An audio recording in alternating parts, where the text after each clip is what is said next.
Fala galera, beleza? Arthur do canal Mamãe Falei. Desculpa o hiato entre os vídeos, tá? Aqui eu tô numa correria maluca aqui.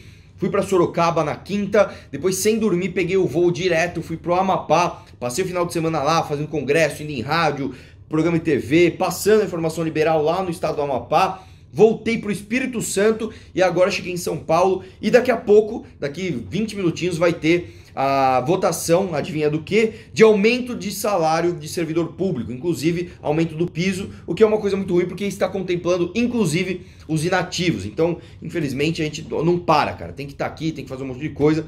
Às vezes eu não consigo gravar o vídeo. Fiz um roteirinho aqui rapidinho do que eu vou falar hoje. E é muito importante, é um tema muito importante. Esse vídeo aqui não vai ser um vídeo de tretinha, não é pra ficar arrumando confusão. Se responderem, se o Frota responder, que lá, não vou dar continuidade. A minha mensagem não é pro Alexandre Frota, mas sim pra você que me acompanha, pra você que eventualmente pensou ou sequer votou no Alexandre Frota. É pra você esse vídeo, porque eu não quero brigar com... Como é que eu vou brigar com um cara que tem tanto talento como o Frota? Olha isso daqui.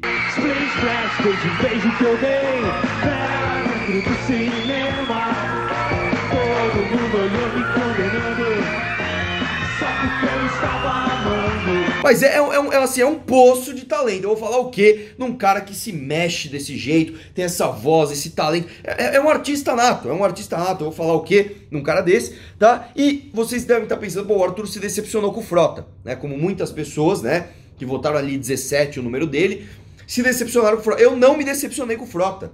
Você fala, bom, como assim, cara? Em 2017, eu fiz um vídeo chamado Frota, a renovação que o país não precisa. E lá eu falei uma série de coisas, cara. E, obviamente, eu já sabia que isso ia dar ruim, né? O Frota, ele tem ali um rastro de inimizade por onde ele passa, né? Eu não vou nem tocar aqui na vida pessoal dele, de como ele, enfim, conseguiu perder tudo aquilo que ele poderia ter conquistado. Mas ele foi um cara que deixou um rastro de inimizade por onde ele passa. Cara... De cabeça, o que eu lembro? Ele brigou com a Cláudia Raia, brigou com o Jô Soares, brigou com a Ana Hickman, brigou com a Gretchen, brigou... Cara, ele brigou com um monte de gente. Uma pessoa que briga com tantos companheiros de trabalho, alguma coisa o cara tá fazendo de errado. Alguma coisa ali tem, não deve ser flor que se cheire. Mas eu vou falar o quê, né? O cara de repente é um baita talentoso e as pessoas têm inveja do jeito que ele dança. Até que em um certo momento ele resolveu brigar ali com o Kim Kataguiri, né? E não, pra mim não era novidade nenhuma, né? Inclusive, eu acho que tem uma coisa engraçada, cara. Eu acho que dá pra medir o QI de uma pessoa por não conseguir falar o sobrenome Kataguiri, velho. Você, pô, cara, é Katagari, é Katanguiri, é Katanusquelabra. Cara, é um nome esquisitinho, é um nome feinho, é um nome feinho, é um nome esquisitinho, mas dá pra falar. É só se esforçar um pouquinho, Kataguiri. Mas assim, eu não esperava nada demais de um cara que acha que o plural de cristão é cristões.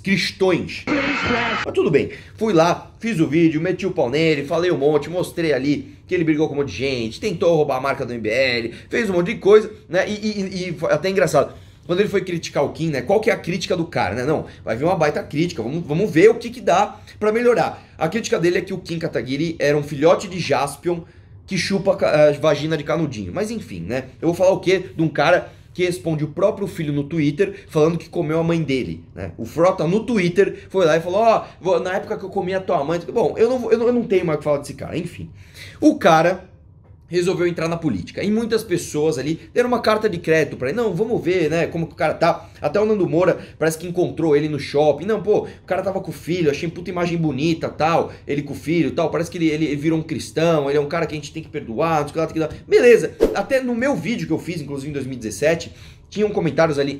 Arthur, pô, pra que isso, cara? Por que essas palavras tão ofensivas? Teve outro cara que respondeu, mano, Arthur, pô, eu achava o cara um mal intencionado, mas aí eu vi uma entrevista dele, acho que eu mudei de ideia dele, e aí vamos votar no cara, vamos ver o que dá. Eu, pessoalmente, jamais votaria num cara desse. Pra mim, cara, né, nós temos um grande problema aqui no Brasil, que a gente acha que a renovação pela renovação tá tudo bem. Não, vamos renovar, vamos pôr coisa nova, e a coisa nova, obviamente, é boa, e não é bem assim, né? Eu vou dar um exemplo de onde eu trabalho, aqui na Assembleia, tem um deputado, ele é mais novo do que eu, ele tá no primeiro mandato dele também, e o projeto dele que ele apresentou esse mês é pra quê? Pra criar um novo imposto, né? E aí eu pergunto pra você, ele é renovação, cara. Ele também é renovação. Você acha que isso é a renovação que a gente precisa? Eu acho que não. Tem muitos caras que vêm lá de trás. Se o Roberto Campos tivesse vivo hoje, ele não seria renovação coisa nenhuma. O cara, inclusive, participou da nossa Constituição, fazendo força para que ela não fosse tão lixo assim.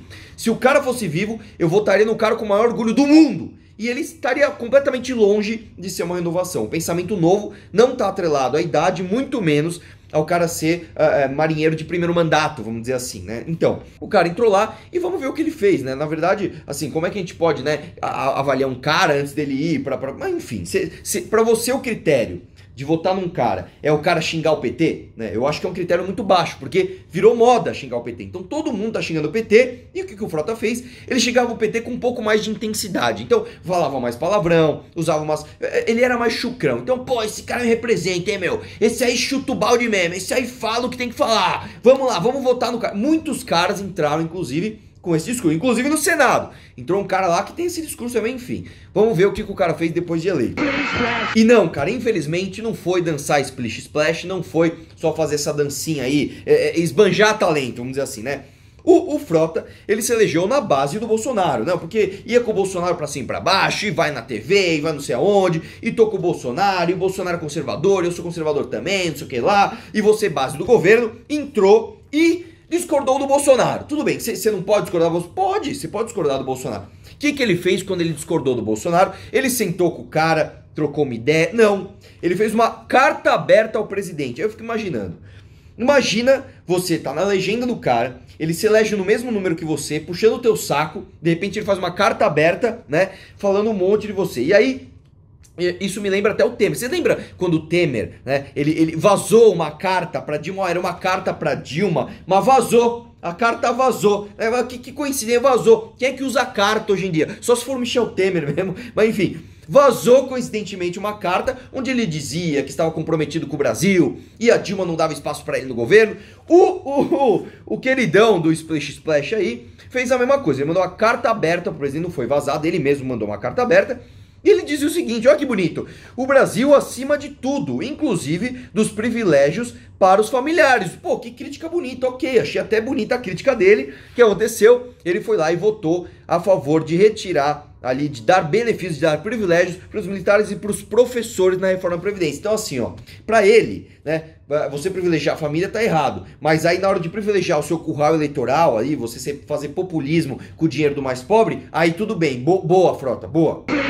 Até aí tudo bem, o cara foi lá, fez essa crítica, e aí o cara continuou brigando com todo mundo. Brigou com o Olavo de Carvalho, brigou com quem dobrou com ele dobrou com o deputado estadual aqui da casa, Douglas Garcia, brigou com o Douglas Garcia, brigou com o movimento do Douglas Garcia, com o Direito de São Paulo, continuou brigando com todo mundo, continuou o rastro que ele sempre deixou ali ao longo da sua vida profissional e pessoal, continuou brigando com a galera. E depois ele até compartilhou ali com o pessoal do Globo uma matéria, dados que indicavam 102 assessores do Bolsonaro ligados à sua família. Então assim, aliás, assessores do Bolsonaro não, assessores ligados à máquina pública, ligados à família Bolsonaro. Esse foi o cara que levou Bolsonaro pra tudo quanto é canto, de repente chegou no Globo, né, essa extrema imprensa, essa mídia golpista, que ele mete o pau, fala um monte, aí foi lá na Globo e deu ali, ó, tô aqui uma lista de assessores ligados à família Bolsonaro. Depois ele brigou porque ele ficou com ciúminho da Carla Zambelli, quando a Carla Zambelli falou alguma coisa do Dória, não lembro o que foi,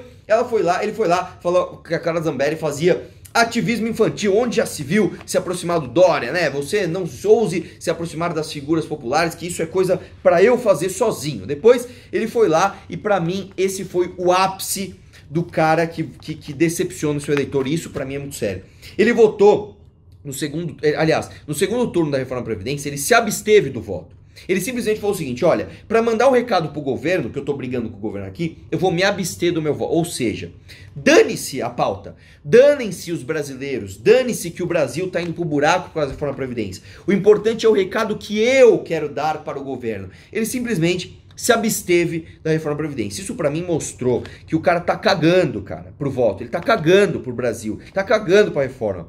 O que ele tá afim é de se promover, é de passar recados. Fala pessoal, deu um probleminha no celular aqui, então vou gravar o resto aqui. É só o finalzinho do vídeo. Só um recado antes. O projeto que eu falei no início do vídeo, nós já votamos. Eu votei não, o Partido Novo votou contra também, votou não, mas o projeto passou. Então a gente provavelmente vai ter um aumento de custo e isso gera aumento de imposto para que a gente, enfim, acabe pagando mais o custo do Estado. Mas isso é tema para outro vídeo. Continuando o Frota aqui, muita gente deve estar falando, ah não, o cara tá triste agora, o cara se ferrou, não sei o que lá. Claro que não, claro que não. Um cara como esse, infelizmente, ele continua aparecendo, ele continua fazendo coisas midiáticas para aparecer e vai surfar alguma onda e vai continuar com o nome em alta, vai continuar ali fazendo o que ele sempre faz.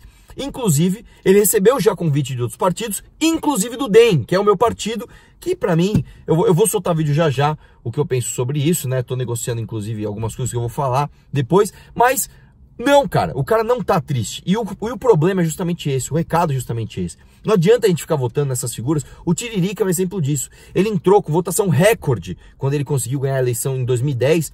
E depois a votação dele diminuiu, mas ele continua lá. As pessoas continuam votando nessas pessoas midiáticas que passam uma mensagem que parece que estão ali no caminho certo, muito preocupadas com o Brasil, e no final das contas só estão fazendo populismo barato, sendo midiáticos ali, sem nenhum conteúdo. Então, o recado que eu quero dar é o seguinte: eu espero que isso sirva de lição para as pessoas que votaram em renovação, que a renovação pela renovação não vale a pena. Você tem que ver se o que o cara está fazendo condiz com o que ele está dizendo, se há coerência no trabalho da pessoa, se aquela pessoa está trabalhando pelo Brasil ou trabalhando para si própria. Espero que a lição seja aprendida. Um abraço e vamos questionar tudo.